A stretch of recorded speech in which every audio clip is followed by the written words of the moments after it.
Hola, gracias por acompañarme y llegar a este curso, Mujer Descubre tu Poder. Mi nombre es Guadalupe Bonilla y tengo experiencia en el área clínica, con psicoterapia a nivel presencial y en línea. Quiero decirte algo, tú estás aquí por algo. Deseas trabajar en ti, deseas conocer y necesitas descubrir algo de tu vida. Estás en el lugar correcto. Espero que este gran viaje lo disfrutes tanto como yo cuando lo realicé. Iniciemos.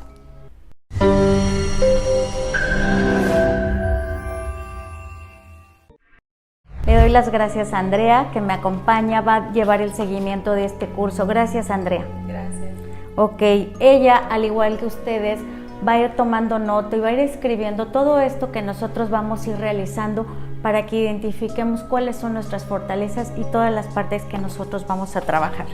¿De acuerdo? En primer punto, yo les voy a hacer una pregunta. ¿Qué sabes de ti? ¿Quién eres, Andrea? ¿Quiénes son ustedes? ¿Algún día se han hecho esta pregunta de manera profunda? ¿Quién soy? ¿Qué me gusta? ¿Qué hago? ¿Qué me interesa? Ok.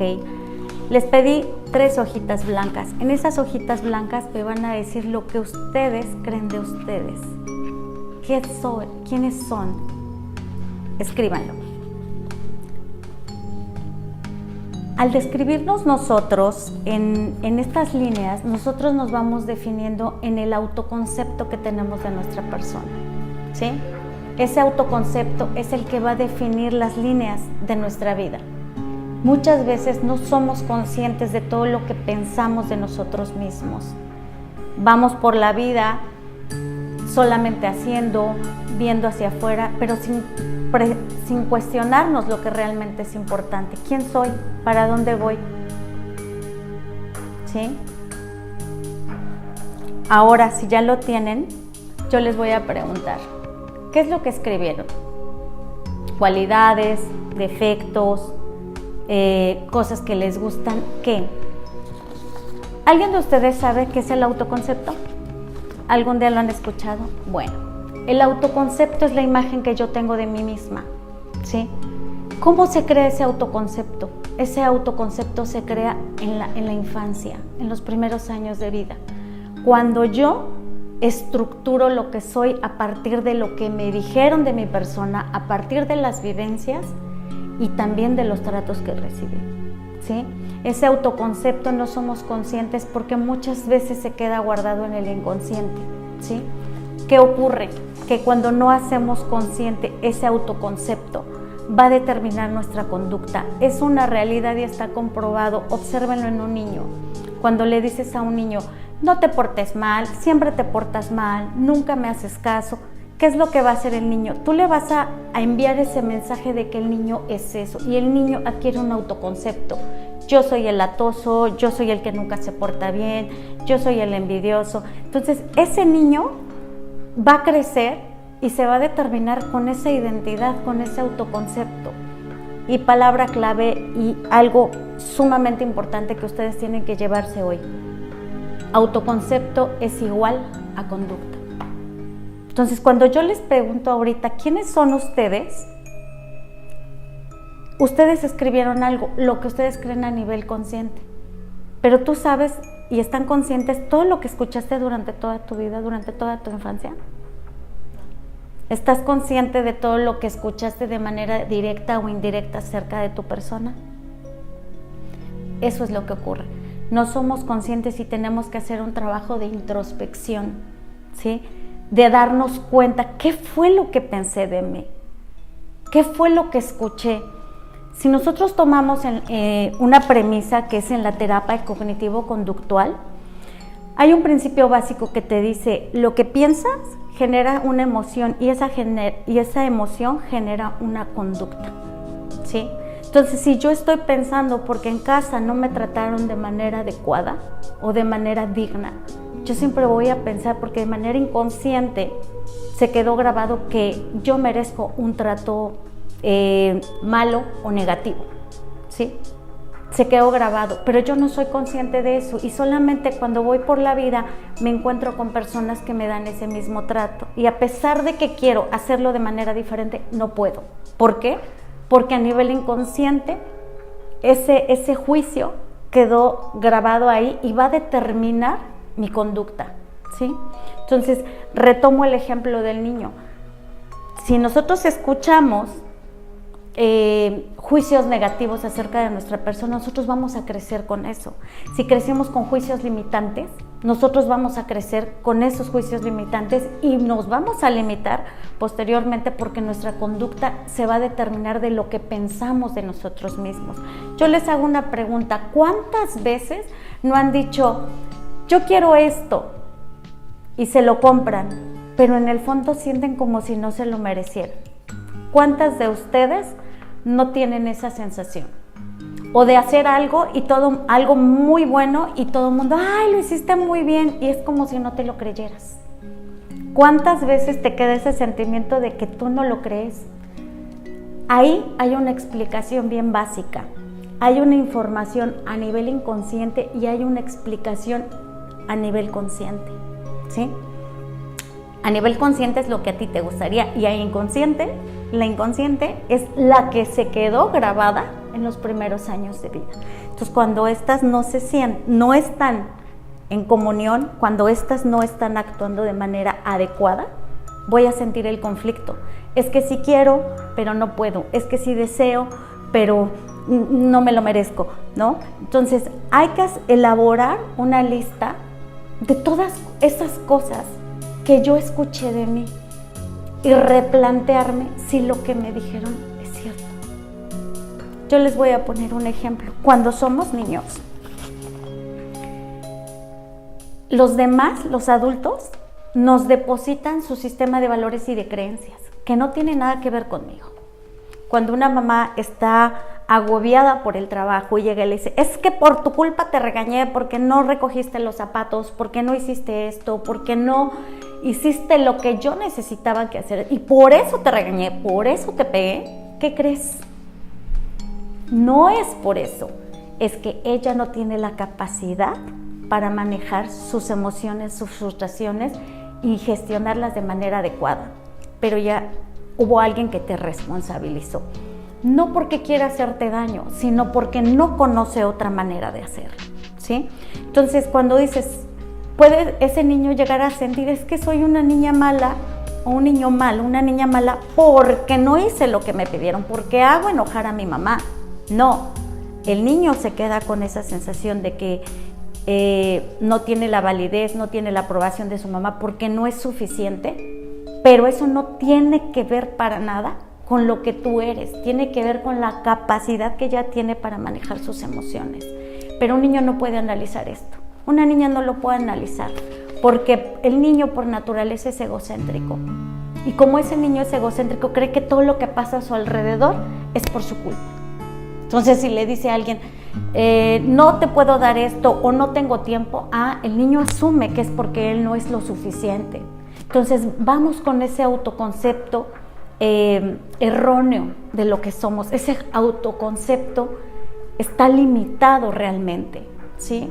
Entonces, yo los invito a que esa lista que escribieron la vayan analizando ahorita, las pocas cosas que hayan escrito y han dicho, ¿dónde escuché esto?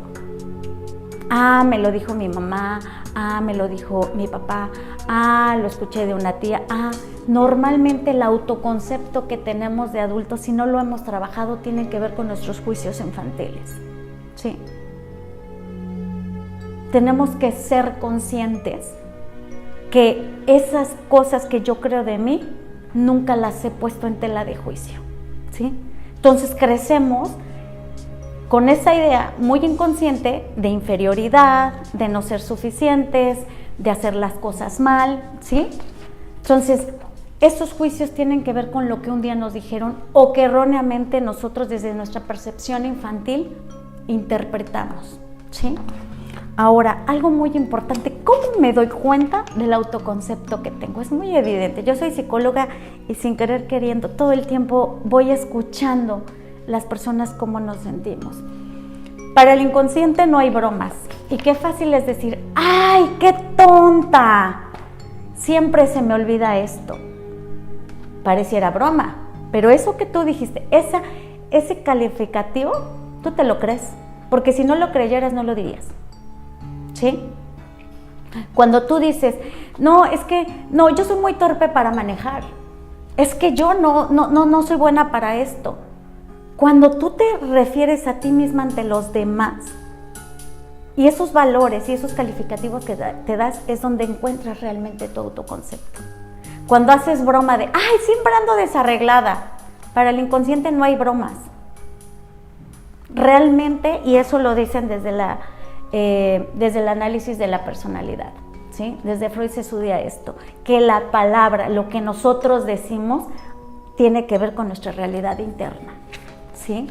Entonces, haz una lista. ¿Cuántas veces tú te expresas de ti de una manera inadecuada, de una manera equivocada, disminuida? Haz una lista, ¿dónde escuchaste eso? Ay, es que no soy buena para manejar, pero lo intento. Ay, es que no soy buena para esto, pero trato de dar.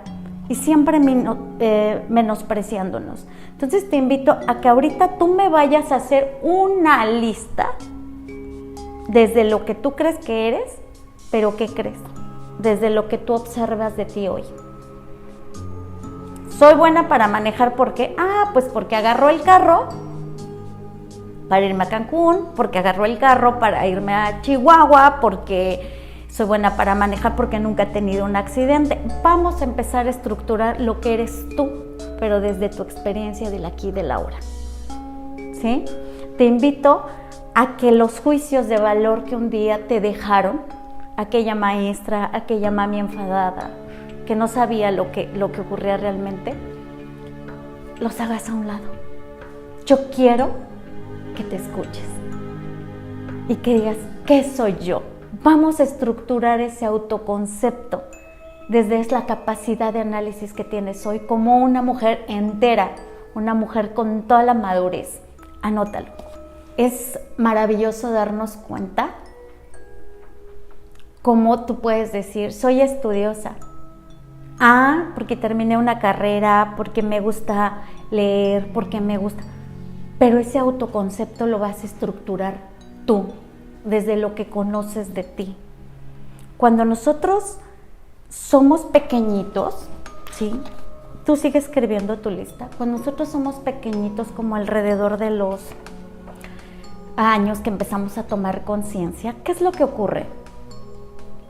Que necesitamos de papá, necesitamos de mamá, necesitamos de nuestros cuidadores o las personas que estén para estructurarnos, para darnos la idea de lo que somos, ¿sí?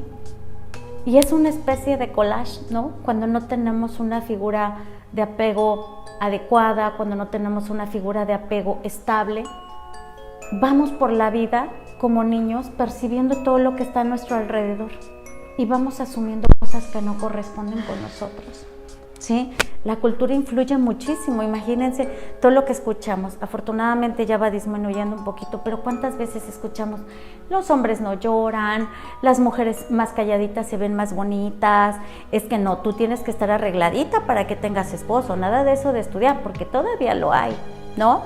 O mejor no hagas nada, ¿qué tal si te sale mal, ¿no? Entonces todas estas son introyectos, todas estas cosas son introyectos que no las ponemos en tela de juicio, ¿sí? Esta lista me vas a decir tú quién eres. Soy honesta porque siempre hablo con la verdad, porque el día que me encontré una cartera la devolví. Soy honesta porque el día que me iban a correr de mi trabajo porque me equivoqué, asumí mi responsabilidad. Quiero que pongas todas esas características, ¿sí? Y que estés consciente que ese valor te lo estás dando tú. Hay que recordar que cuando nosotros tenemos un autoconcepto saludable de nosotros mismos, las emociones van a ser mayormente positivas, ¿sí? Más estables, y nuestra conducta va a ir en función. ¿Qué es lo que ocurre? Les voy a poner un ejemplo en lo que siguen haciendo su lista. ¿Qué es lo que ocurre cuando tengo un autoconcepto negativo o insalubre de mi persona? Y que por otro lado yo deseo otra cosa. ¿Qué es lo que ocurre? Por una parte, yo voy a decir de manera consciente, soy una mujer que puede, lo puede lograr, ahora sí me voy a poner tal cosa para sobresalir, o me voy a poner a estudiar. Pero si dentro de su sistema de valores y creencias tiene un autoconcepto que ella no puede, ¿qué creen que va a determinar su conducta? ¿Lo que cree inconscientemente o lo que cree conscientemente? La que no conocemos, la inconsciente, ¿sí? Esa es la que va a ganar, porque ¿qué crees?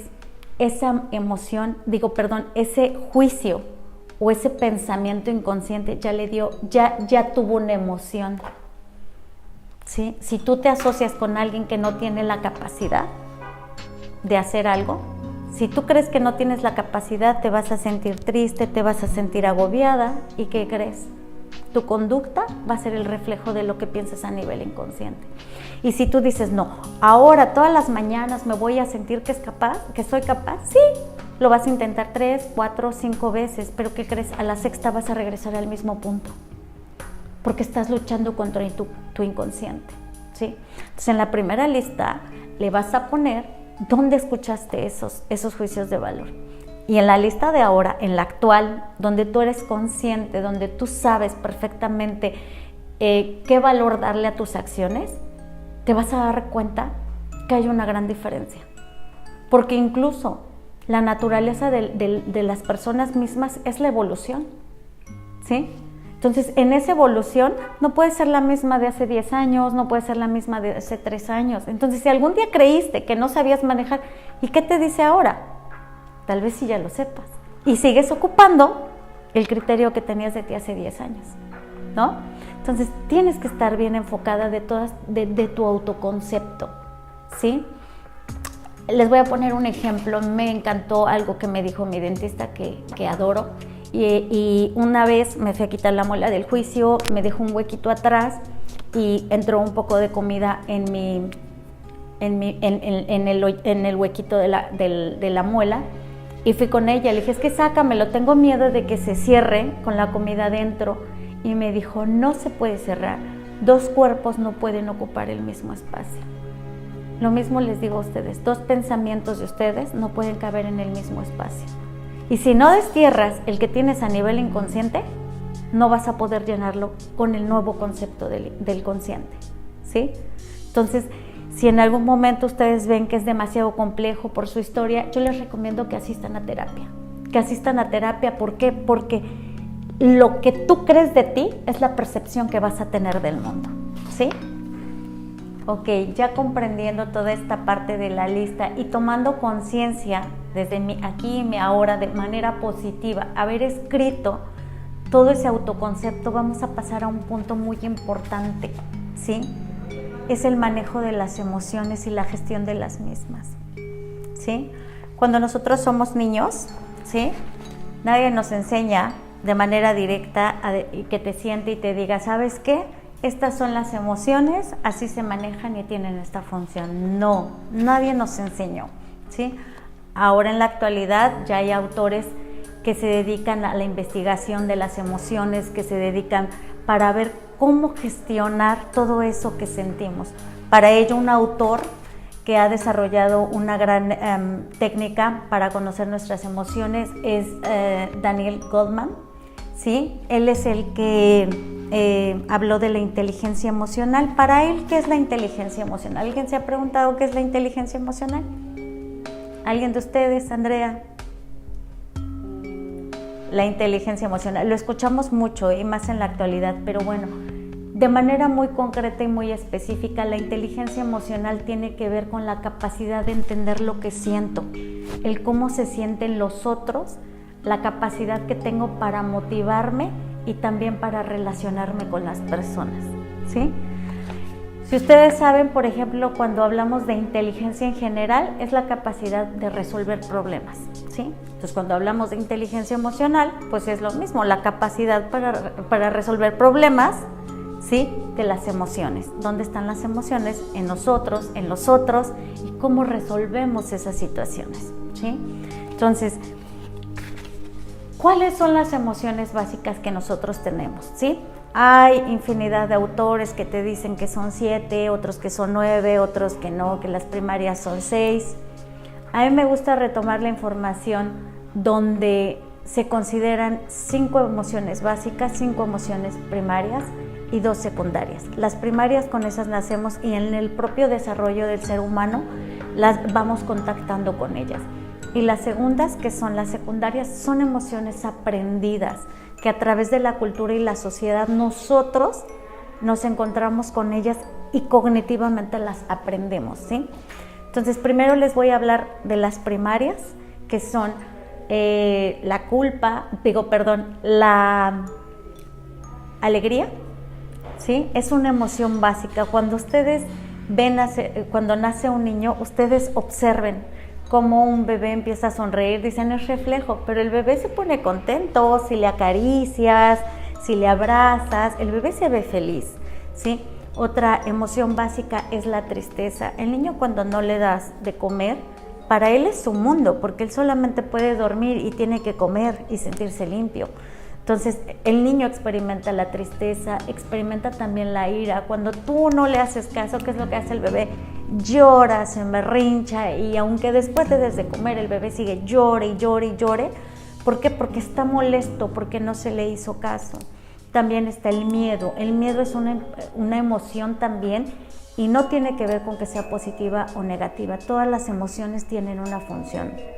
Pero el miedo en sí tiene una importancia fundamental, porque de ella, cuando no sabemos gestionarla, desarrollan muchísimos trastornos en las personas, ¿no? Entonces, bueno, el tema del miedo, y también otra emoción importante es el desagrado, ¿sí? El desagrado es otra emoción con el que nacemos. Recuerden que hay un bebé y si no quiere comer algo, ¿qué es lo primero que hace? Arruga la nariz, se aleja, muestra su cara de desagrado. Entonces esa no es aprendida. Esas son las 5 emociones básicas. Las otras 2, las que nosotros aprendemos, es la culpa y la vergüenza. Alrededor de los 2-3 años, el niño ya interactúa de manera un poquito más consciente con su entorno. Entonces, como él está edificando la relación con los otros y el concepto de sí mismo, ya interpreta estas emociones. Si le dicen, oye, no le pegues al niño, que no sé qué, eres un niño malo, ¿qué va a sentir el niño? Culpa. Le hice daño a alguien y va a sentir vergüenza, soy malo, ¿sí?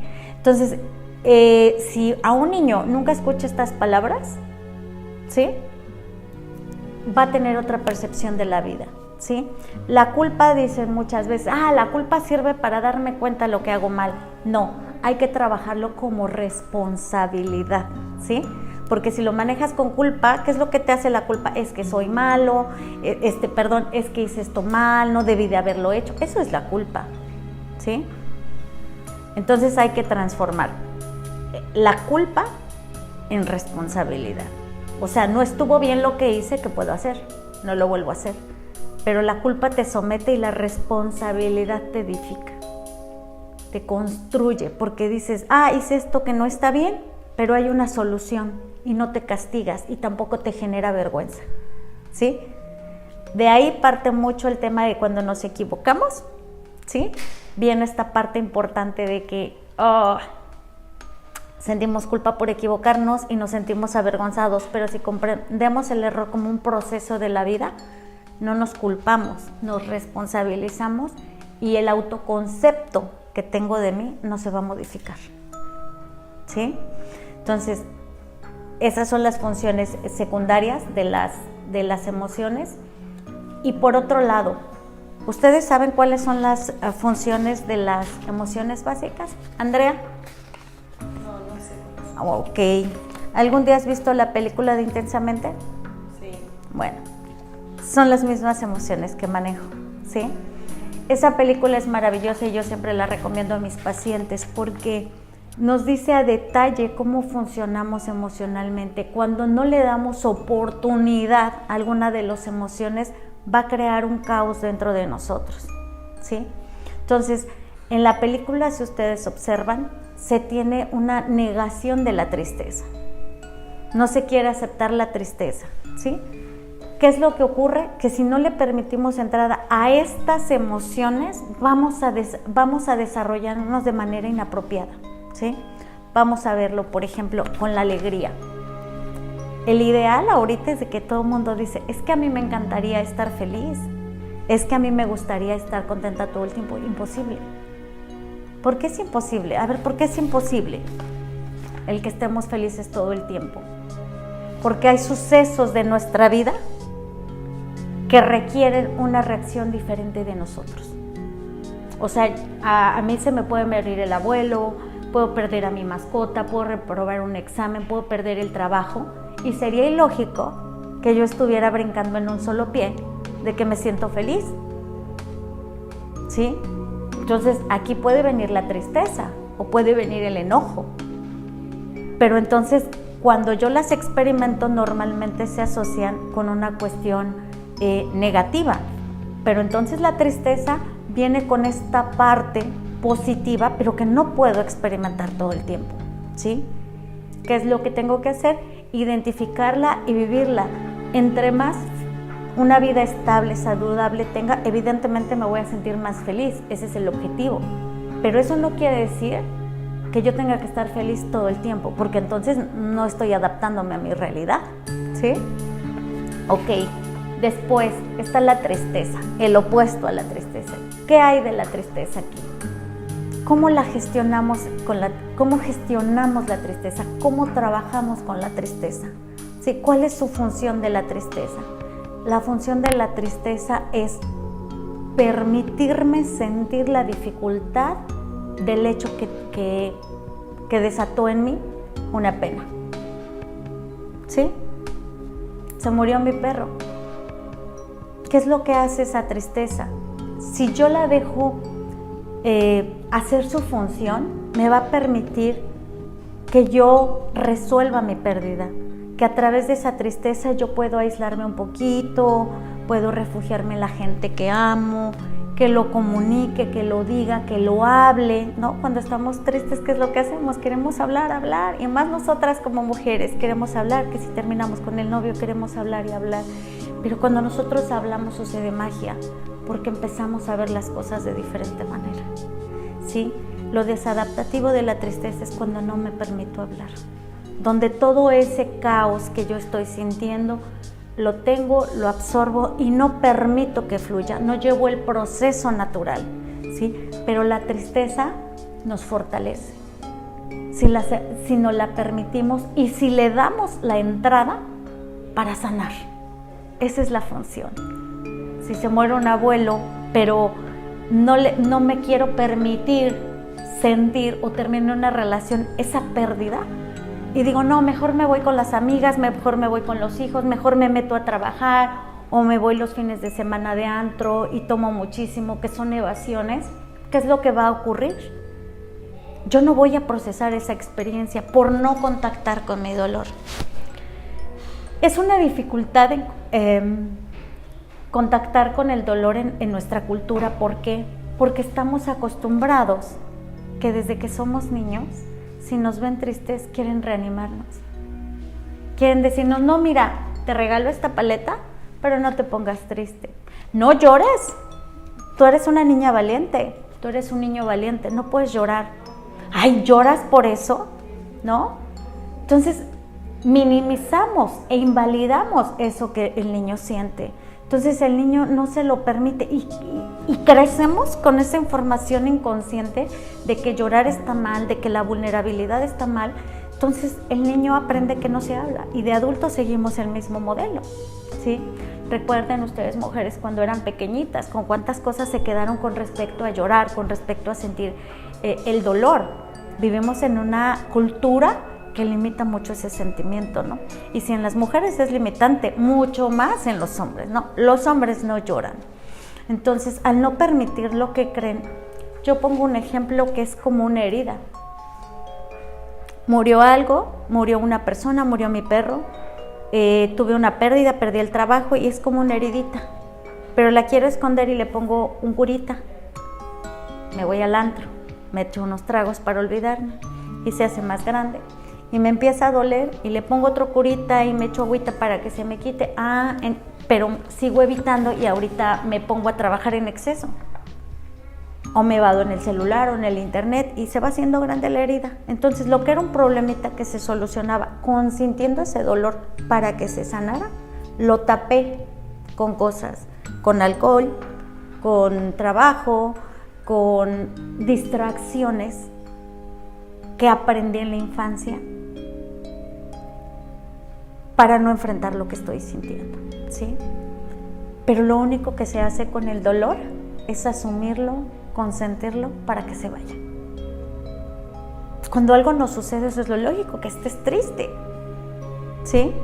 Y que lo hables y lo vayas digiriendo, tiene un proceso. Llega el dolor y empieza el aprendizaje cuando lo empiezas a hablar. Es maravilloso.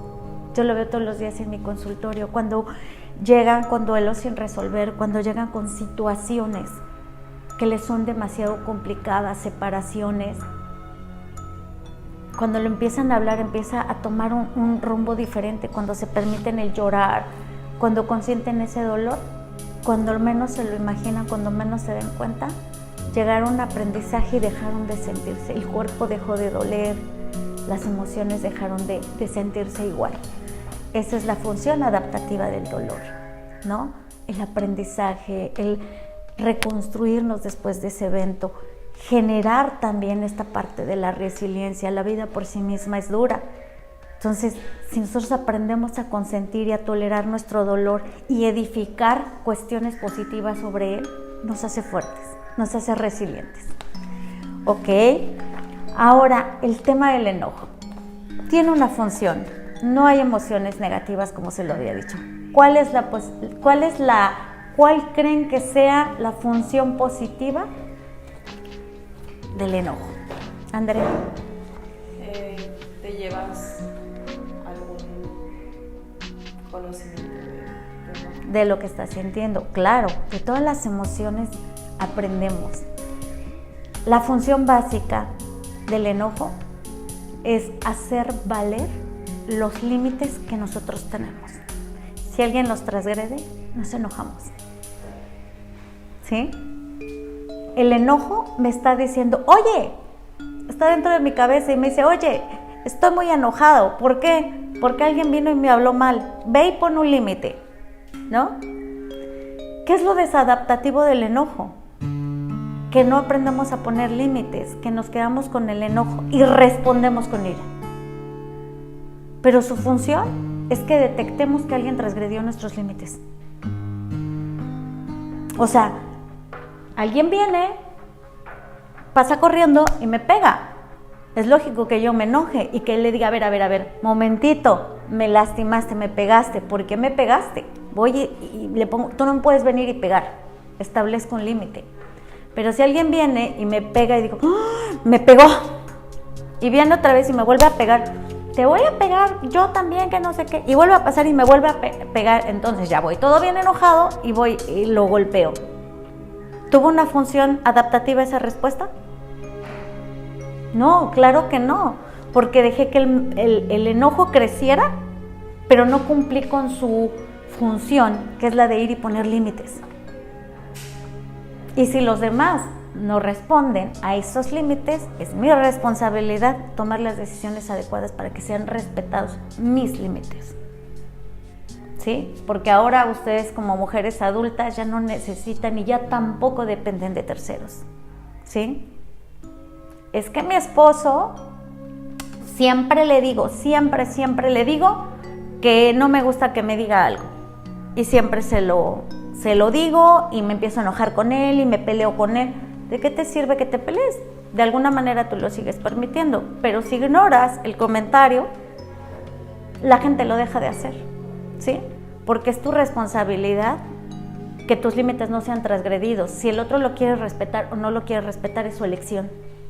Pero es tu responsabilidad contigo misma que esos límites queden respetados, ¿sí? Entonces, la importancia del enojo es que pueda sentirlo para darme cuenta que algo me está transgrediendo, ¿sí? Si no me doy cuenta de esto, pues es que normalmente hay personas que dicen, y a lo mejor algunas personas que nos están escuchando, que digan, es que yo tolero, Y a la de 1000 es cuando reacciono y acabo con todo el mundo, pero son reacciones muy abruptas, claro, porque durante la infancia no se le enseñó a reconocer cuáles eran tus límites o no fueron respetados, ¿sí? Pero hoy como adulto una parte te dice, esto no está bien, esto no está bien, esto no está bien, pero como en su momento fueron transgredidos, también se normalizó y es un conflicto entre lo que estoy pensando, son dos ideas que están fluctuando en lo que les dije en el pensamiento, ¿sí? Entonces, aquí algo bien importante es que el enojo por sí mismo tiene su función. Si no hacemos su función más importante, que es la de poner límites, se vuelve desadaptativa, ¿sí? Por eso le dicen es negativa. No es negativa, es muy positiva, pero hay que establecer su función primordial. Ok, ahora vamos con el desagrado. ¿Cuál es el desagrado? ¿Para qué es el desagrado? ¿Cuál es su función principal? Realmente tiene dos, que es la de mantenernos vivos, tanto socialmente como mantenernos bien a nivel fisiológico. Tan solo observen, ustedes ven un montón de comida y ¿qué es lo primero que te acercas? A observar y a oler. Y algo no te gusta y arrugas la nariz.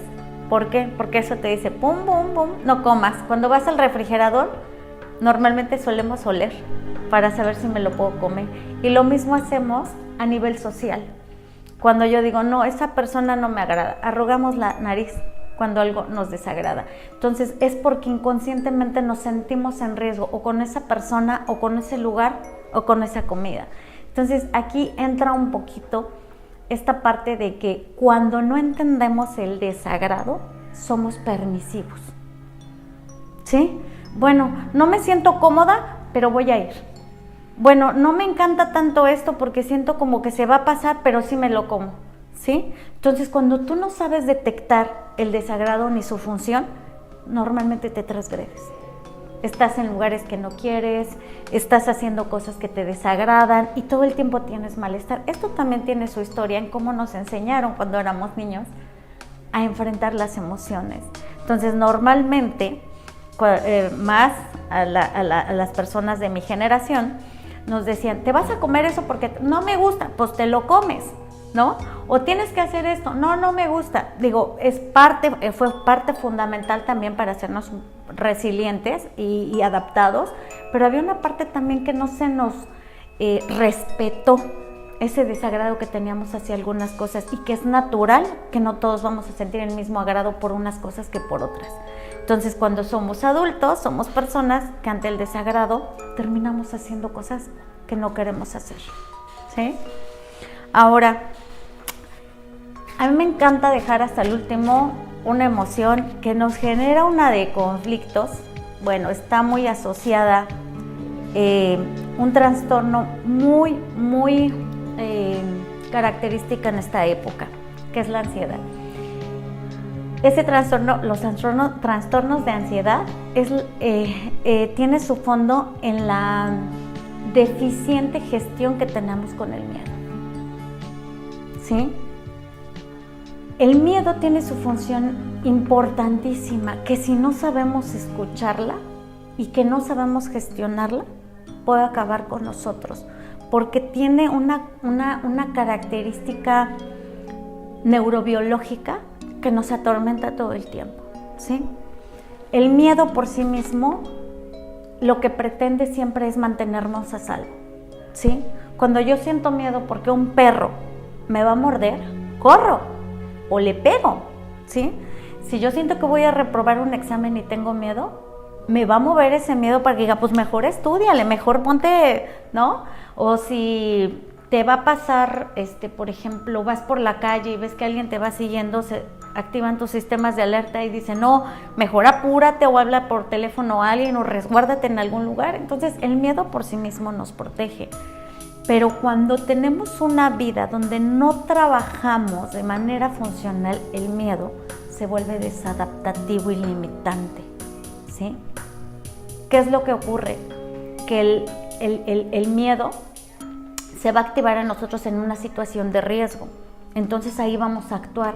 Pero ¿qué pasa? El miedo también se activa por situaciones no reales, Se activa por pensamientos inconscientes que tengo y que no tienen que ver con la realidad, tiene que ver con mis carencias, ¿sí? Cuando somos niños, les voy a hablar en el siguiente punto de esto, cuando somos niños tenemos necesidades a cubrir. Cuando no quedaron cubiertas durante la infancia, se desarrollan las famosas carencias, y cuando me vuelvo a sentir igual que como cuando era niño, empiezo a sentir miedo. Miedo de que me abandonen, miedo de que no me hagan caso, miedo a que no me aprueben, entonces son situaciones no reales. ¿Sí me explico?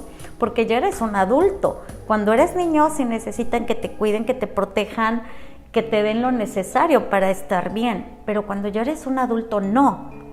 El que tu pareja te quiera o no te quiera, para que tu pareja te ponga atención, es una elección, no es una necesidad, a diferencia de cuando eres niño.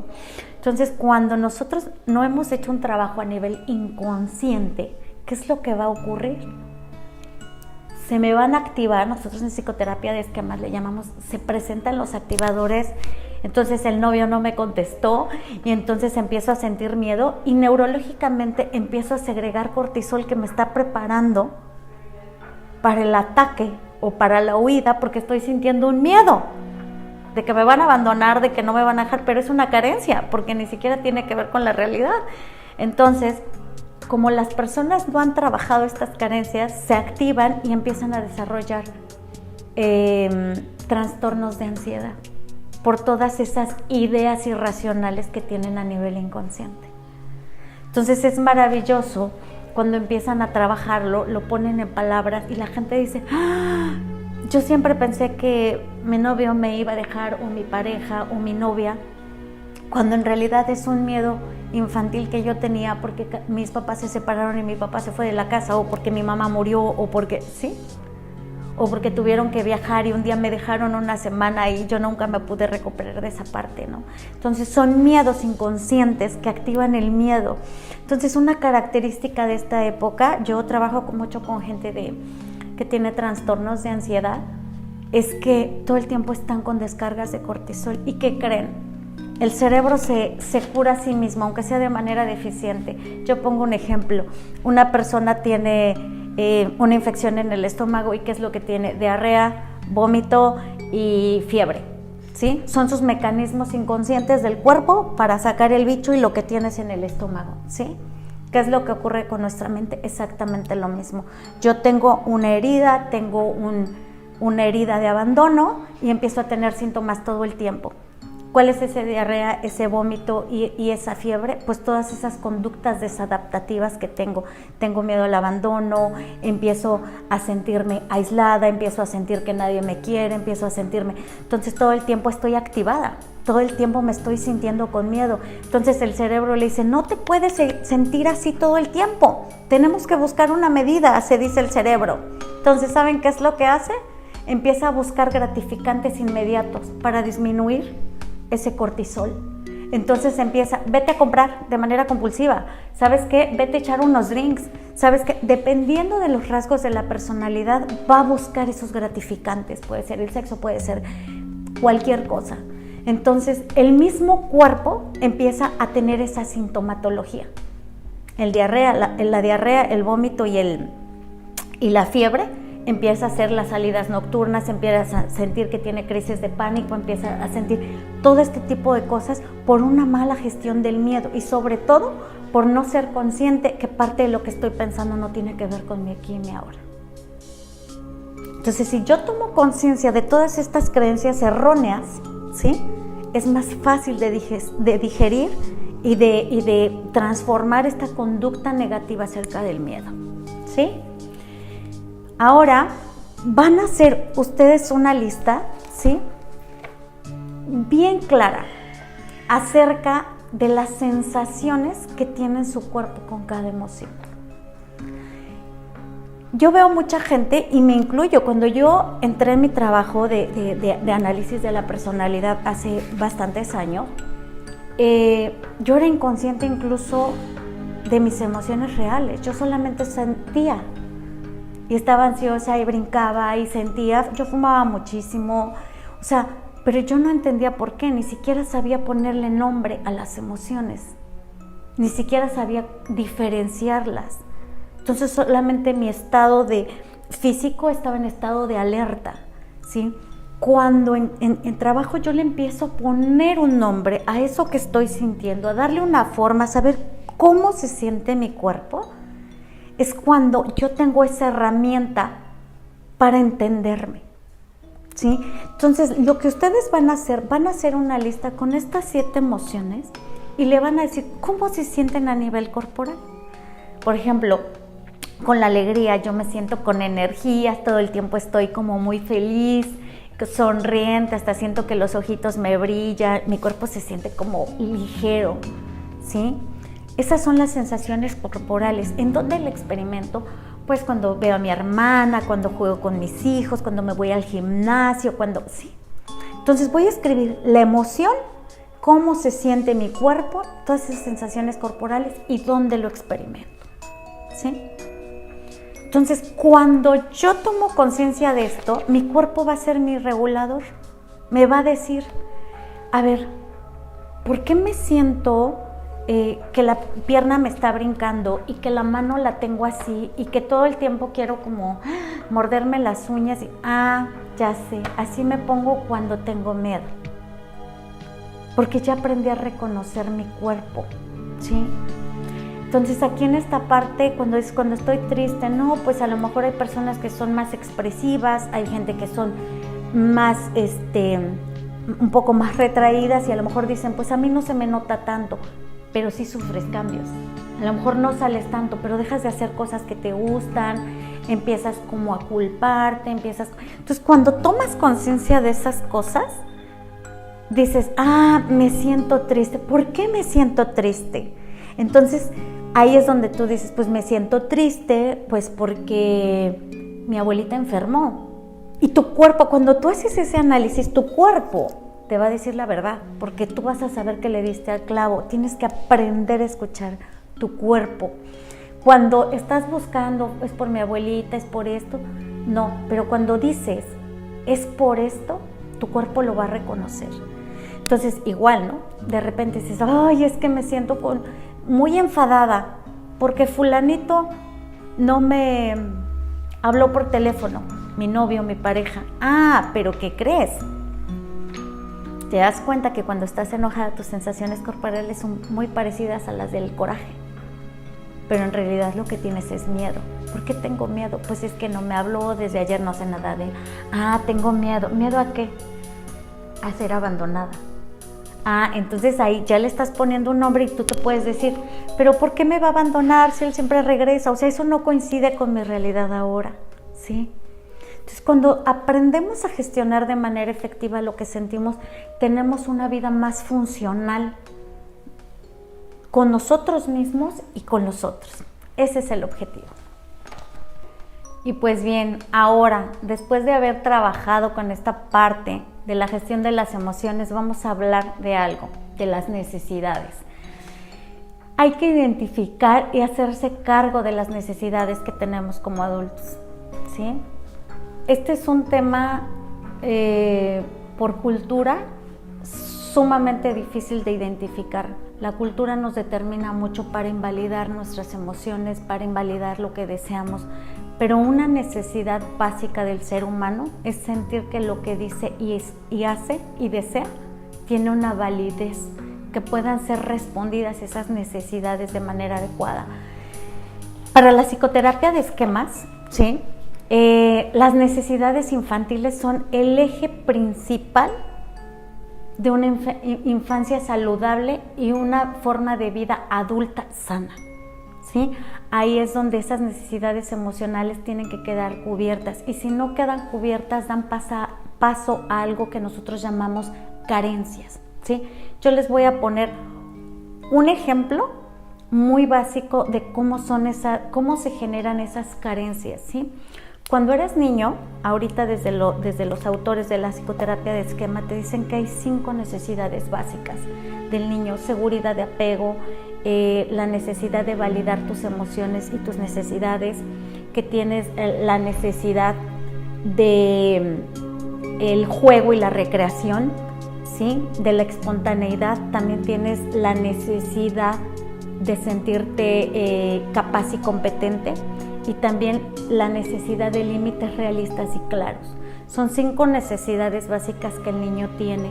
Sin embargo, cuando por cuestiones de terceros, de sus cuidadores, de sus padres, no fueron dadas estas necesidades, se quedan incompletas. Yo le pongo el ejemplo como si fueran 5 vasitos, ¿sí?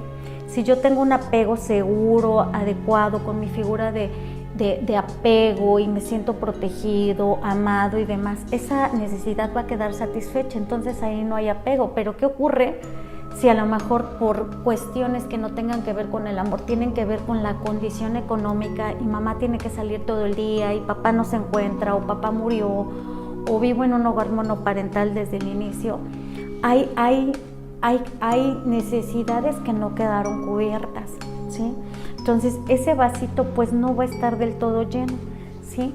Pero si el niño es consciente y conforme va creciendo se da cuenta que es su rumbo de vida, es diferente a cuando era niño y que ahora él es una persona independiente, el niño o la niña, entonces esas carencias se trabajan, ¿sí? Pero cuando no se trabaja, siempre vamos a sentir que nos hizo falta eso, ¿sí? Lo mismo ocurre con las demás necesidades. Si no quedaron los límites realistas y no los introyecté, pues cuando yo sea un adulto no voy a saber respetar los límites ni de los otros ni de los míos, ¿sí?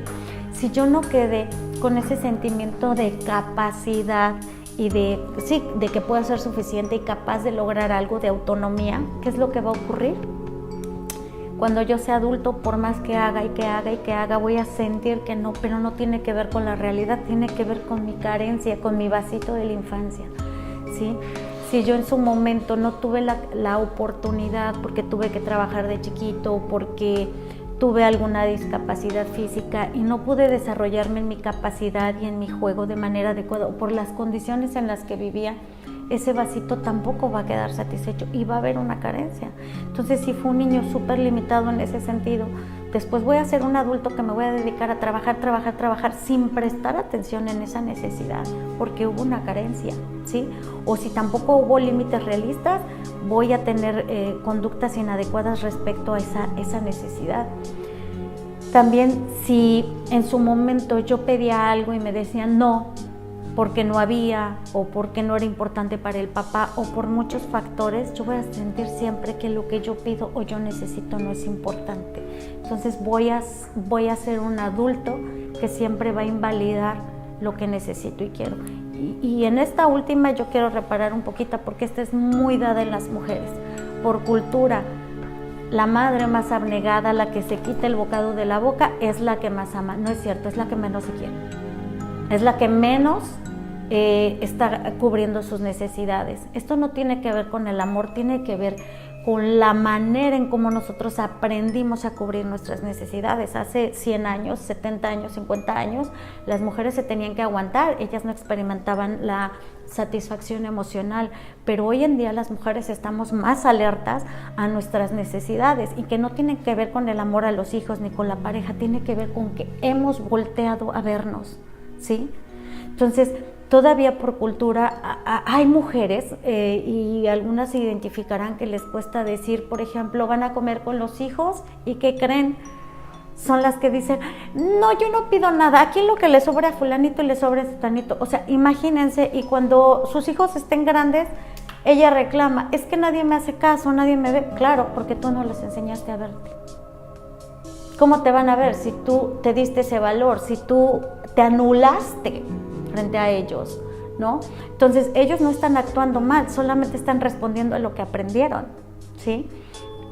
También otro ejemplo clarísimo es cuando, no, es que si no fueron cubiertas tus necesidades en la infancia, vas a estarle deseando al esposo, es que nunca me compras nada, oye, pero hace 2 días te compré flores, pero el mes pasado te trae, no, pero nunca haces nada por mí, y sientes todo ese tiempo, ese estado de inconformidad, como de si no fuera suficiente, como si, ¿sabes por qué? Porque hubo una carencia de tus necesidades, y que por más en el presente que lo llene, eso tiene que ver con una carencia infantil. Entonces, hay que hacer consciente esta parte de qué es la carencia la que estás sintiendo y no tiene que ver con tu realidad. Digo, igual y también es tu realidad y tú dices, sí, siento esa carencia, pero también nunca es atento conmigo y ni mucho menos. Hay que tomar cartas sobre el asunto, pero hay que aprender a separar cuándo es una carencia y cuándo es un tema real, ¿sí? De repente no somos objetivas y no nos damos cuenta que tenemos muchas cosas. Pero lo que no tengo, ahí estoy, encima precisamente de eso que no tengo. Y todo el tiempo estoy observando una carencia muy común. Si no tuve un apego seguro, y mi papá siempre se iba, mi mamá también por temas de trabajo y siempre se decía, es que nunca estás conmigo. Oye, pero ayer estuve toda la tarde. Oye, pero solamente fui a la tienda. ¿Por qué te pones enojada? ¿Por qué? ¿Sí? ¿Por qué? Porque hay una carencia infantil de apego seguro, ¿sí? Y en el día de hoy, todo el tiempo estás pensando que te van a abandonar y que te van a dejar. ¿Pero por qué es? Porque esto no lo has resuelto. Y si tú no lo resuelves, esto te lo vas a traer cargando esta parte. Entonces, por eso es sumamente importante que ustedes trabajen de fondo esta parte. Ahorita con las nuevas técnicas, las nuevas estrategias, es mucho más fácil acceder a toda esa información que tienes, ¿no? A nivel inconsciente. Esto que estás haciendo ahorita es el modo de abrirte el panorama para que te des cuenta de las reacciones que tienes y que muchas veces tienen que ver con estas carencias y que no tienen que ver con tu realidad, o posiblemente sí tienen que ver con tu realidad porque estás repitiendo patrones. Si fui descuidada en mi infancia, pues ahorita tampoco me cuido, tampoco me atiendo y todo el tiempo estoy haciendo todo para los hijos. Estás repitiendo un patrón, ¿sí? De invalidación de emociones, de invalidación de necesidades. Hay diferentes tipos de necesidades que para ti como adulto, de niños son unas cosas muy parecidas a los de adultos, pero de adultos son más complejas. ¿Cuáles son estas 5 necesidades? Desde la psicoterapia de esquemas es, primero, necesitamos tener atención, amor, seguridad y reconocimiento. Estos son pilares importantísimos. Ahorita les voy a explicar un mecanismo infalible para sentirnos bien con nosotros mismos. Pero es necesidad del ser humano que nosotros tengamos ese sentimiento de reconocimiento, que tengamos ese sentimiento de validación, que nos sentamos seguros, que tengamos esa sensación de seguridad. 2, de sentirme capaz y autónoma. Esa es otra necesidad sumamente importante. También sentir la libertad para expresar lo que quiero y lo que necesito, ¿sí? Sin ser juzgada, sin ser minimizada, ¿ok? También permitirme la recreación y la creatividad. ¿Cuántas veces no estamos relegando ir al gimnasio o tomarte un café o cuestiones tan básicas como sentarte a comer? ¿Cuántas de ustedes en etapas de madre, ¿sí? Que están maternando a los pequeños, sobre todo chiquitos, pospusieron el alimento, pospusieron el sueño y se les volvió un hábito? A lo mejor después ya no había tanta necesidad, pero cargamos con ese hábito porque fomentó esta invalidación de nuestras necesidades. También esa necesidad como adulto de que nuestros límites sean claros, que tengamos reglas para podernos vincular de manera adecuada. En una relación que establecemos con una pareja o con un jefe o con una institución, siempre hay reglas y siempre hay límites.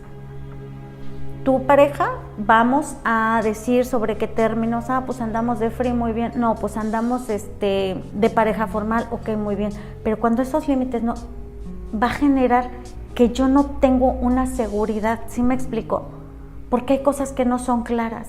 Entonces, si yo no cubro esa necesidad porque el otro solamente quiere andar de free, yo quiero una relación formal, yo voy a sentir la carencia que a lo mejor en algún momento tuve. Pero si es un tema real de que en este momento no está siendo respetado, tengo que tomar acción, ¿sí? Entonces, ahora es la responsabilidad de cada quien hacer que esos límites y esas reglas con cada vínculo que yo establezco, tanto de personas como de instituciones como de lugares, sean validados, que sean aceptados y que sean respetados, ¿sí? Entonces estas necesidades normalmente tenemos. Entonces, ¿cuántas mujeres no?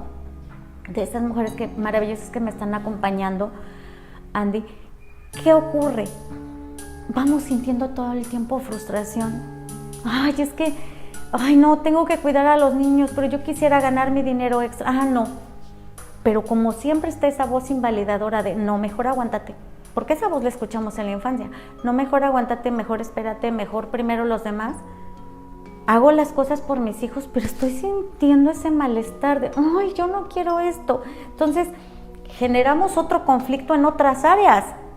Ya soy una mamá que grita, ya soy una mamá que tiene los pelos de punta, ya soy una mamá fastidiada y al ratito siento remordimiento. Pero ¿por qué no escuchamos estas necesidades básicas? Y no solamente cuando maternamos o cuando estamos en la crianza con los hijos, también cuando somos jóvenes.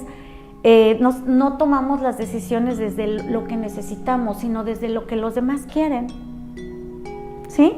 No, es que mi mamá me dijo que tal cosa y que ahí sí me paga, pero yo quiero otra cosa. No, pero entonces inconscientemente, si el vasito de la aceptación y del amor y todo eso quedó inconcluso, me voy a sentir ansiosa. Inconscientemente voy a tomar la decisión que no quiero porque se me activó una carencia. ¿Sí? Entonces voy a estar en conflicto haciendo algo que no quiero, porque no escuché mis necesidades, porque tengo carencias. Entonces, palabra clave, hay que saber escucharnos. Pero primero saber cuáles son mis carencias. Si yo no tengo claras cuáles son mis carencias, qué es lo que me faltó de estas necesidades básicas infantiles, voy a estar peleándome conmigo todo el tiempo. ¿Sí? Ahora, ¿cómo vamos a detectar estas necesidades básicas? Siempre sabemos lo que queremos, pero normalmente escuchamos esa voz invalidadora.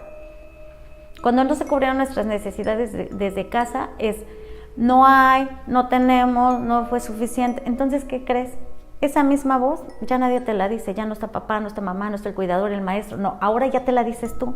Porque hay una parte de nosotros que se llama, desde la psicoterapia de escamas, que es un modo crítico que se está activando todo el tiempo, hipercrítico, que todo el tiempo se está activando. Y estamos repitiendo lo que nos dijeron algunas veces los adultos para invalidar esas necesidades. Mamá, es que veme, estoy jugando, espérame, ahorita no tengo tiempo. Es que, ¿sí? Oye, mamá, ven a jugar muñecas conmigo. No, espérame, estoy cocinando. Mamá, veme, mamá. Entonces, es normal que no siempre nos vean y nos hagan caso, pero si fueron más las veces que nos anularon o no validaron lo que sentíamos y no cubrieron esa necesidad, pues obviamente más grande va a ser la carencia y más disfuncionales vamos a ser, ¿no? Entonces digo, es normal que no todos los vasitos los tengamos tan llenos y además tomar conciencia de que ahora somos adultos y lo que hizo papá y lo que hizo mamá fue a través de la ignorancia y de las limitaciones de sus propias vidas, que no tienen que ver conmigo. Entonces ahora lo que vamos a hacer, primera instancia, tomar conciencia de que somos un adulto, ¿sí? Por ejemplo, hace ratito que les dije, es que yo necesito que me protejan, que me cuiden y por eso siempre necesito tener como una pareja que cubra esta necesidad. ¿Qué crees? Estar con la pareja y que te dé amor, atención y seguridad es una elección además de par. Pero ese sentimiento de que quiero que me protejan, que me cuiden, es una sensación que está así. Yo estoy desvalida, me siento que necesito protección, cuidado. Cuando te sientes así, es una carencia. Porque ya eres un adulto, tú ya no tienes 10 años. Pero si te sientes así, es porque es una carencia y necesitas a alguien que te cuide y te protege. Entonces las relaciones que vas a establecer no van a ser sanas, van a ser relaciones que van a estar limitadas por tus heridas, limitadas por tus heridas, van a estar limitadas por tus carencias. Entonces, cuando ahorita tú tomes conciencia de por qué tú tienes, es una pregunta y contéstensela, ¿por qué tú tienes que sentirte como una niña de 10 años cuando eres una mujer de X años? Escríbelo. ¿Es lógico? ¿Qué tenías de niña y qué tenías de ahora? No puedes seguir sintiéndote como te sentías como cuando eras niña. Cuando eres niña, ¿qué crees? La primera limitación es que dependes de terceros. Si te quieren llevar, si te quieren traer, si quieres comer, si no quieres... O sea, sujeto a las reglas de nomás. Hoy que eres adulto, ¿por qué tendrías que sentirte como entonces cuando puedes generar un dinero, cuando puedes darte de comer desde las cuestiones básicas, desde... ¿Sí? tienes habilidades y tienes capacidades. No es lógico. Tienes que hacer esta diferencia.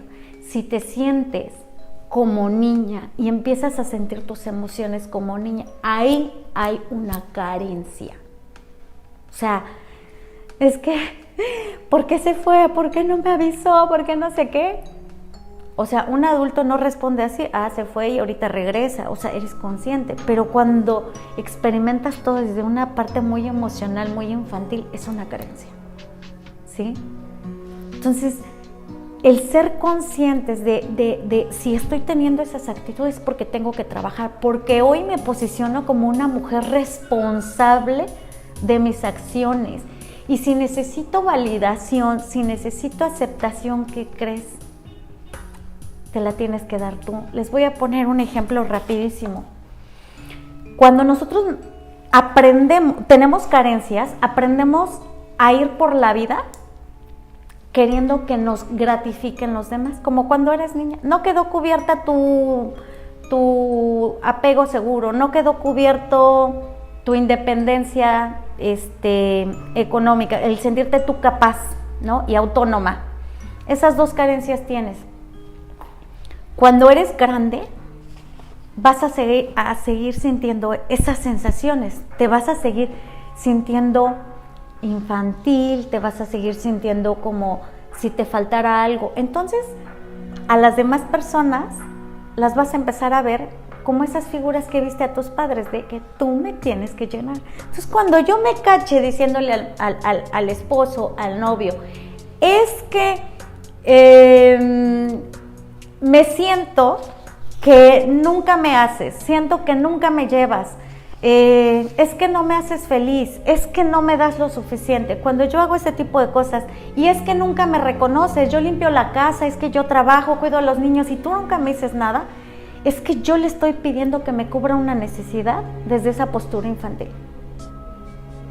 ¿Y qué crees? Nadie te la va a cubrir. Entonces, todo el tiempo te vas a sentir insatisfecha, porque igual él te dice, no, pues qué bueno que lo hiciste, pero no lo va a hacer todo el tiempo, pero tú todo el tiempo necesitas hacerlo porque es algo que no quedó resuelto, ¿sí? ¿Qué hacer en estos casos? Tomar conciencia de eso que estás sintiendo, ¿sí? Y equipararlo con esta parte sumamente importante de que si tú no cubres esa necesidad como un adulto, nadie más lo va a venir a hacer. Asúmelo.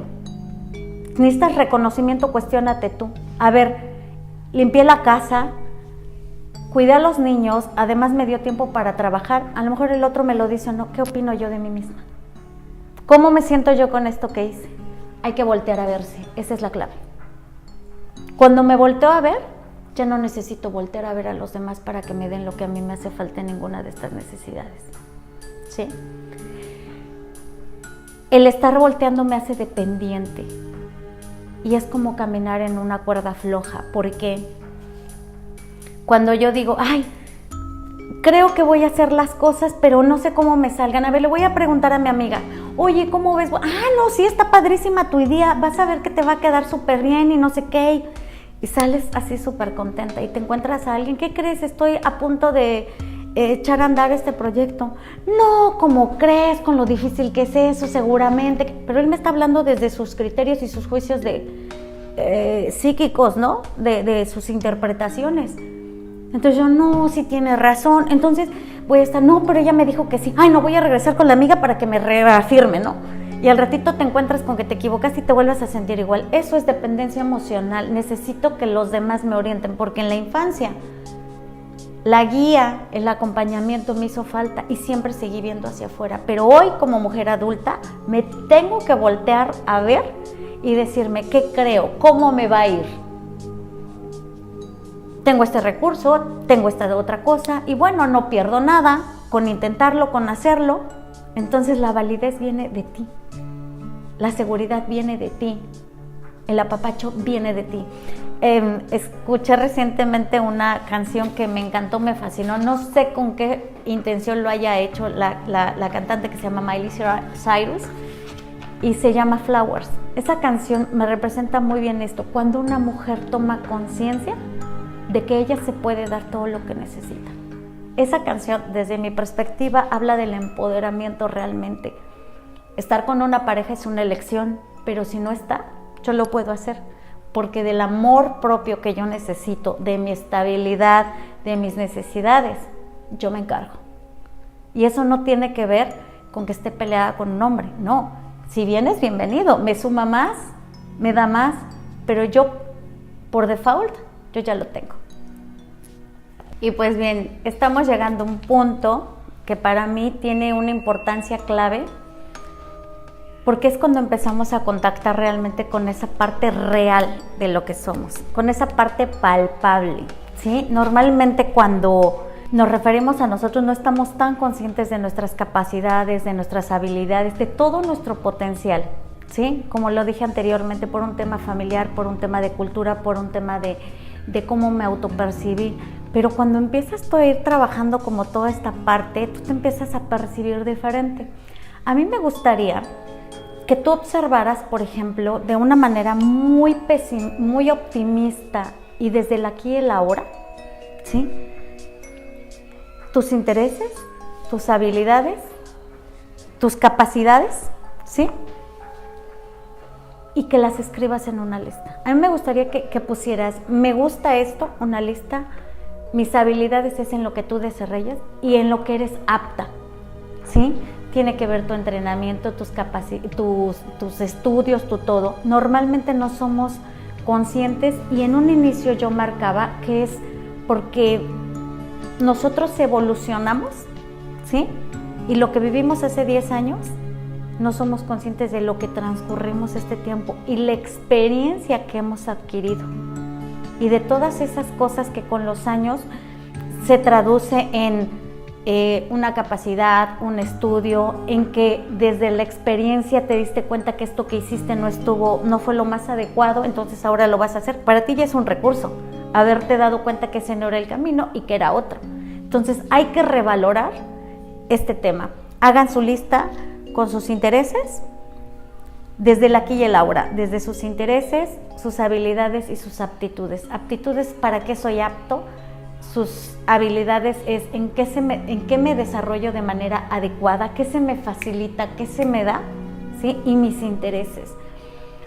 Cuando nosotros vamos saliendo de procesos no tan adecuados, no tan funcionales a nivel personal, familiar o laboral, perdemos de perspectiva nos perdemos más bien nosotras en perspectiva. Nos empezamos a ver con una visión negativa y de repente nos damos cuenta de lo que nos falta, pero no nos damos cuenta en algo muy importante y de eso habla este apartado. No nos damos cuenta de nuestros recursos. Esa palabra recursos, ¿qué tengo? ¿Sí? Somos más conscientes de que, no, es que todavía no entro a la maestría, no, es que todavía no gano lo suficiente, no, es que pero dime qué tienes. Dime que sí tienes, pues tengo tiempo, pues tengo un lugar, tengo una casa, tengo juventud, tengo una buena chispa, ¿sí? Hay recursos internos y hay recursos externos, ¿sí? ¿Cuáles son los internos? Los que de mi propia vida yo desarrollé. Por ejemplo, soy sumamente resiliente a nivel personal. En habilidades, soy una persona que le gustan las ventas. También soy apto porque cuando iba a la secundaria me capacitaron, ¿no? Entonces, esas habilidades tienen que ver como en eso con lo que yo me desarrollo con facilidad, ¿sí? Que no me cuesta nada. Las aptitudes con eso que yo he aprendido, ¿sí? Y los intereses, esas cosas que a mí me gusta hacer, que a mí me gusta involucrarme. Entonces, si nosotros hacemos un juego con esta lista, van a ver la infinidad de cosas que pueden hacer y que en muchos momentos no ven, ¿sí? Cuando dicen, no, es que todavía no termino la maestría, todavía no empiezo la maestría, no, es que todavía no hago tal cosa. ¿Por qué? Porque estamos enfocando en el déficit. Yo les invito a que hagan una muy buena lista de recursos internos y externos. Los internos tienen que ver con mi persona y los externos es, tengo un coche, tengo una casa, porque también es un recurso, tengo un coche, no, sí está bien, tengo un coche, tengo una casa, o tengo tiempo libre, a lo mejor no tengo la casa y a lo mejor la quiero, pero tengo tiempo libre, puedo buscar un empleo, o soy una mujer independiente y me gusta trabajar más por mi lado. Entonces, el jugar con estas 3 líneas de inicio, que son mis recursos internos, con mis recursos externos, es una maravilla. A lo mejor soy hábil para las ventas, ¿no? Pero no tengo un negocio, no tengo dinero. Pero tengo una casa. Pero además soy muy sociable, ¿no? Pero además, entonces puedo empezar a tener un ahorro, empezar a tener un ingreso con estas habilidades, estas aptitudes y estos recursos externos. ¿Se dan cuenta? Y además me interesa esto. Entonces, cuando yo integro toda esta parte, me doy cuenta de todo lo que puedo hacer. ¿Sí?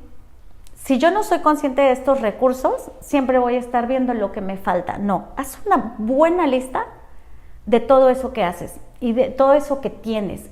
Incluso, ¿no? Alguien dice, no, pero es que todavía no tengo la licenciatura. Dime que sí tienes. Tengo experiencia en esto, ¿no?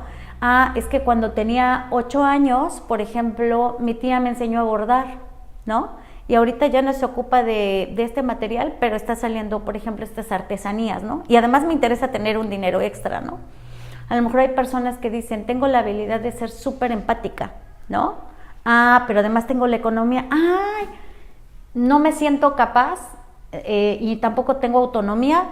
Entonces quiero empezar a hacer otras cosas nuevas y diferentes con estos elementos que yo voy teniendo, ¿no?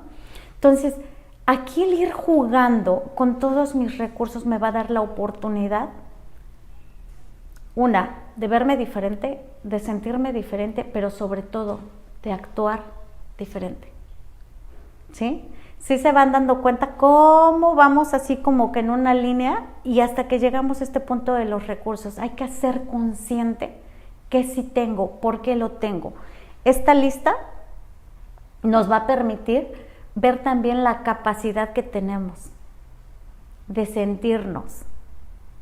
Nos vamos a sentir diferente totalmente. Ahora bien, y con la lista que ahorita ustedes acaban de escribir, van a darle forma, van a escribirle y le van a dar sustento a cada habilidad. ¿Cuándo fui hábil en esa habilidad que acabo de poner?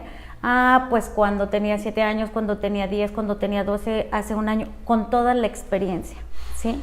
Ustedes le tienen que ir poniendo, soy apto por esto y por esto.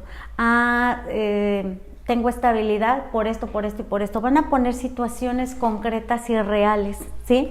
El día que hice tal evento, yo me di cuenta que era muy hábil para sociabilizar, me di cuenta que era muy hábil para ser un buen anfitrión. Cuando a mí me solicitaron tal información de mi trabajo, me di cuenta que tenía la capacidad o que era apto para tal puesto. Ahí esa parte tiene la intención de que ustedes le den sustento a esto que ustedes están diciendo. No solo soy hábil para hacer tal cosa, no solamente soy apto para tal cosa, no. Soy hábil, soy apto y ¿por qué? Entonces es más fácil que ustedes contacten con ese poder que ustedes tienen para realizar las cosas, con esa capacidad que ustedes tienen para cubrir ciertos objetivos, ¿sí? A lo largo de su vida ustedes se darán cuenta que así es todo. Si lo hicieron fue por algo, no es que tú te creas tal cosa por nada. En la actualidad, en la mujer que eres aquí y ahora, tú le das un nombre a eso que tú hiciste. ¿Es una habilidad o es, por otro lado, también una aptitud? Entonces, cuando tengas esa lista, vas a contactar con esas habilidades y te vas a dar cuenta de la infinidad de cosas que tú puedes hacer con todos estos recursos. Y por último, llegamos a la parte más importante de todo este curso. Ya le fuimos dando forma a esta parte de ser conscientes de lo que tenemos, de cómo me percibo, del manejo de las emociones. Si yo trabajo en esta parte, me voy a encontrar invariablemente un punto donde digo, ¿para dónde voy? ¿Cuál es la perspectiva que tengo de vida y cuál es mi propósito de vida? Esa pregunta, ¿algún día te la has hecho, Andrea? No. Ok, muchas de ustedes y que nos están viendo desde donde estén, se darán cuenta que muy pocas veces nosotros contactamos con esta parte porque no nos enseñan desde pequeños a irnos estructurando y decir, tú tienes estos recursos, tú eres esto, tú eres el otro, y a irnos dando forma. No, vamos viviendo como se nos va presentando, sí, pero la vida es como una carrera profesional. Tienes que ir tomando herramientas, tienes que ir aprendiendo para saber el rumbo que vas a llegar, porque en algún momento invariablemente tienes que llegar a algún lugar. Y lo deseable aquí es que llegues a ese lugar que tú quieres llegar. ¿Cómo? Pues obviamente con todo lo que tú tienes, pero si tú no tienes claro a dónde vas, si tú no tienes un propósito de vida, difícilmente vas a tener estructura en todo lo más. Pero si tú tienes estructurada tu autoconcepto, gestionas tus emociones, la capacidad que tienes de llegar más lejos, créeme que será el resultado de tu trabajo. O sea, no hay trabajo que no dé resultado. Entonces, ¿cuál es tu propósito de vida? Para que tú contactes con esta parte es bien importante que utilicemos una técnica. Hay una técnica que se llama el método del SAR. ¿Cuál es el método del SAR? Bueno, es toda una técnica neurocientífica que nos dice que es un sistema de activación reticular. Esta parte del cerebro se encuentra en el tallo del encéfalo y es la que nos mantiene atentos a todas esas cosas que deseamos, ¿sí? Cuando yo me fijo una meta en específico, ¿sí?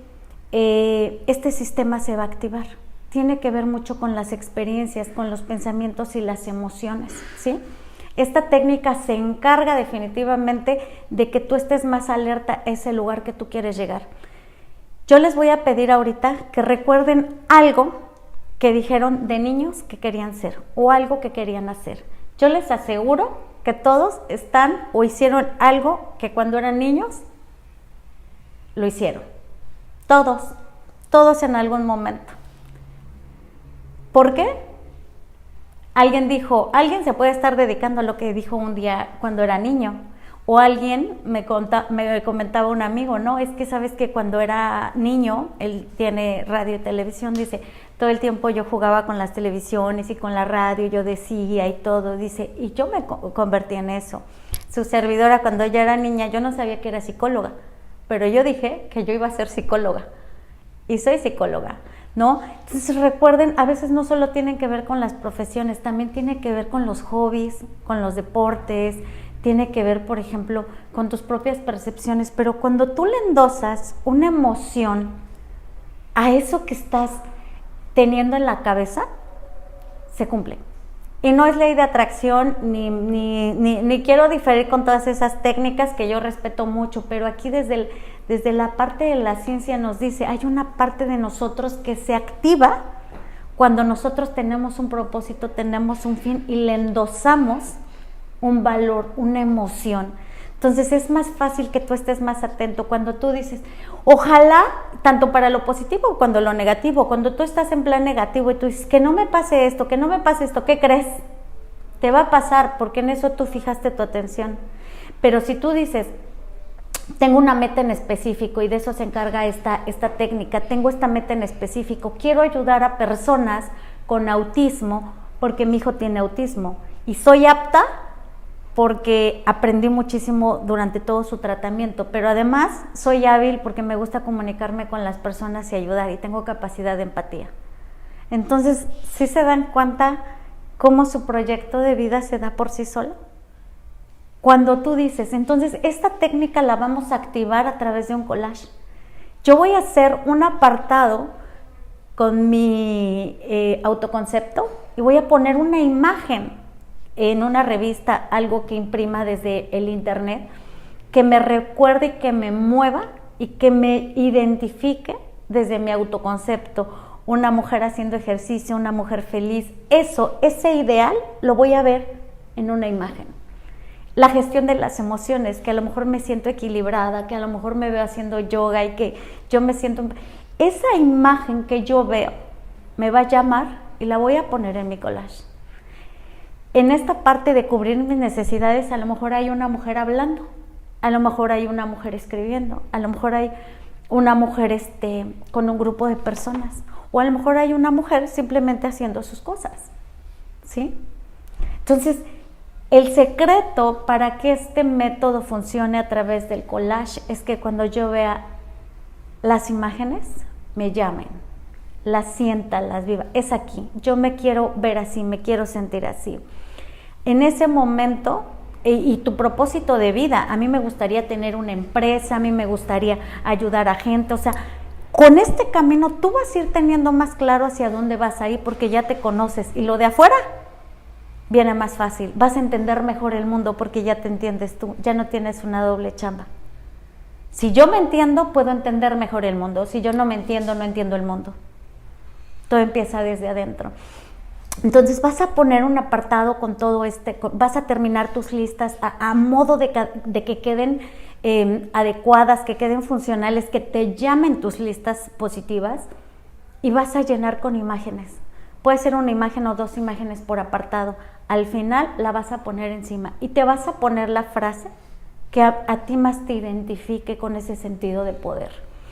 El cerebro tiene una capacidad de capturar el 80% de las imágenes, el 20% de lo que leemos, 30% de lo que leemos y el 10% de lo que escuchamos.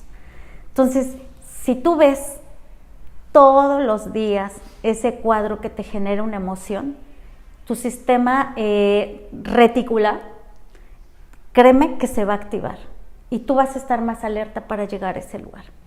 Entonces, hay muchas personas que llaman esta técnica de otra manera, o puede ser también que sea de otra forma, pero esto está comprobado científicamente y es importante que ustedes tomen el control de su vida, que ustedes se den cuenta de todas las herramientas y de todas las oportunidades que tienen en su camino. Lo más importante es que ustedes estén claras, que ustedes tengan la capacidad de escucharse y de entenderse para saber qué está ocurriendo afuera. He llegado al final.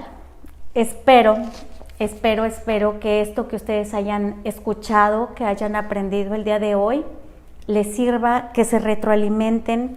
Las invito a que sigan descubriéndose, a que sigan trabajando en ustedes. Nunca es tarde. Y también quiero que hagan consciente que se merecen lo mejor por el simple hecho de ser personas. Y que la manera en cómo tú vives es tu responsabilidad. No le dejes a nadie ese papel, porque si tú eres consciente de que la única persona que tiene ese control te va a hacer libre. No dependes de nadie, solo dependes de tus decisiones. Muchas gracias. Gracias.